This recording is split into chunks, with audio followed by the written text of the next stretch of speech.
ini sangat bermanfaat buat diri saya sendiri pun buat bapak-bapak dan ibu-ibu. Ibu-ibu dan bapak yang dirahmati Allah Subhanahu wa taala. Kita ingat, sudah mengetahui, bahkan berulang kali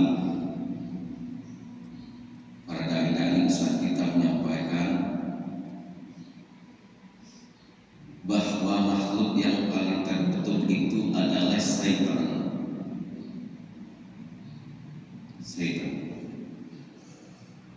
Karena beliau dulu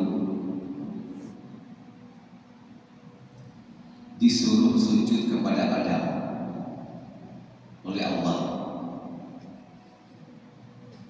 tidak mau sujud atau menyembuhkan diri, maka Allah melaknat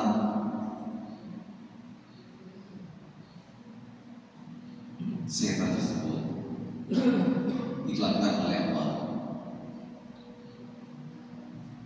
Itu Allah menyuruh sujud kepada manusia Adam.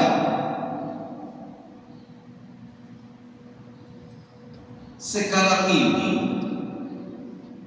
insya Allah tidak terjadi pada diri kita dan keluarga kita. Disuruh sujud kepada Allah tak mau. Disuruh sujud kepada Allah, Zat yang Maha Mulia, gak mau. Tiap waktu kedengaran azan, panggilan sholat, semuanya sudah tahu bahwa sholat yang di waktu itu wajib. Kategorikan wajib itu apabila kita melaksanakannya, itu manfaatnya sangat besar. Kategori wajib. Kalau kita lakukan, itu mudaratnya sangat besar. Perlu diingat tersebut. Bukan sunnah, bukan makruh, wajib. Panggilan sholat sekarang, alhamdulillah, di setiap wajib sudah kedengaran. Ini Allah yang manggil. Allah manggil itu untuk apa? Untuk sujud kepada Allah. Ada di antara kita yang tidak mau, walaupun beribu alasan, tidak mau sujud kepada Allah. Lantas apalagi yang akan dia peroleh, kita peroleh?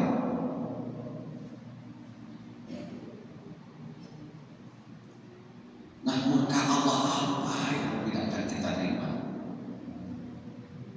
Sedangkan syaitan aja disuruh oleh Zat yang Mulia untuk sujud ke Adam.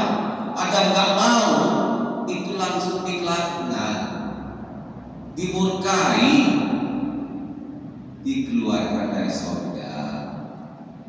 Jadi kalau kita gak mau sujud kepada Allah, kita mau ditaruh di mana lagi? Telah melebihi syaitan. Jadi berjagalah diri kita, hati-hatilah diri kita pribadi, keluarga kita yang merupakan tanggung jawab kita. Ini andaikan seandainya seluruh masyarakat, khususnya desa Wabasari atau dusun Umpak ini, mungkin masih ini tidak bakal temuan. Sedangkan kualitas baik tidaknya kehidupan yang kita laksanakan itu sangat tergantung daripada ibadah sholat yang kita lakukan. Andaikan kita tidak ada, andaikan kita tidak tenang, banyak masalah, bermacam-macam yang tidak pikirkan pusing, gimana? Ketidaktenangan hati, ketidaktenangan hidup, ketidaktenangan ketenangan perekonomian. Perbaikilah sholat kita. Jangan sholat sekedar sholat. Perbaiki. Sekarang media massa sudah banyak untuk mendapatkan ilmunya.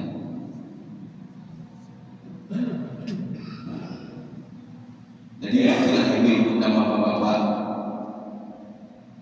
kondisi keadaan sekarang ini, marilah kita sama-sama mengingatkan satu sama lain. Jagalah diri kita dan keluarga kita dari laknat Allah SWT. Jangan sampai ada makhluk atau insan yang tidak mau sujud kepada Allah.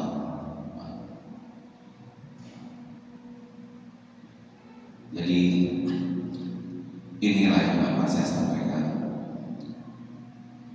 Ini juga saya lihat daripada fenomena dalam kondisi sekarang ini, memang dunia itu sangat menggoda daripada hati kita masing-masing. Dan bubut dunia itu masih terasa tinggi atau kita tingkatkan dalam diri kita sendiri. Ada kita sama tahu, andaikan dunia ini yang kita kejar, akhirat itu akan ketinggalan. Apabila dunia ini kita usahakan, kita akan bahagia senang. Sebab dunia ini penuh dengan maksiat. Jadi kategori yang saya bilang ini, mengejar dunia ini banyaklah kemaksiatan yang kita lakukan. Bersenang-senang, ya, bukan tak boleh bersenang-senang.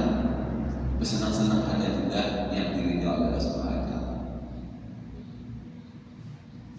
Andaikan akhirat yang kita kejar dan kita cari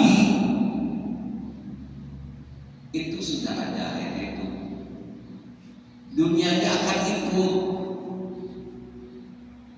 ikutnya apa? Apa yang diharapkan dalam dunia ini, kondisi dunia ini kita dapat kebahagiaan, ketenangan, ketentraman jiwa itu akan kita dapat.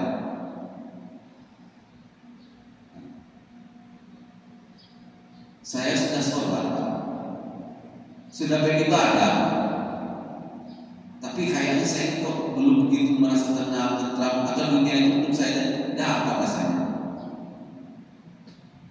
Perlu kita telah kaji ibadah kita bagaimana ini.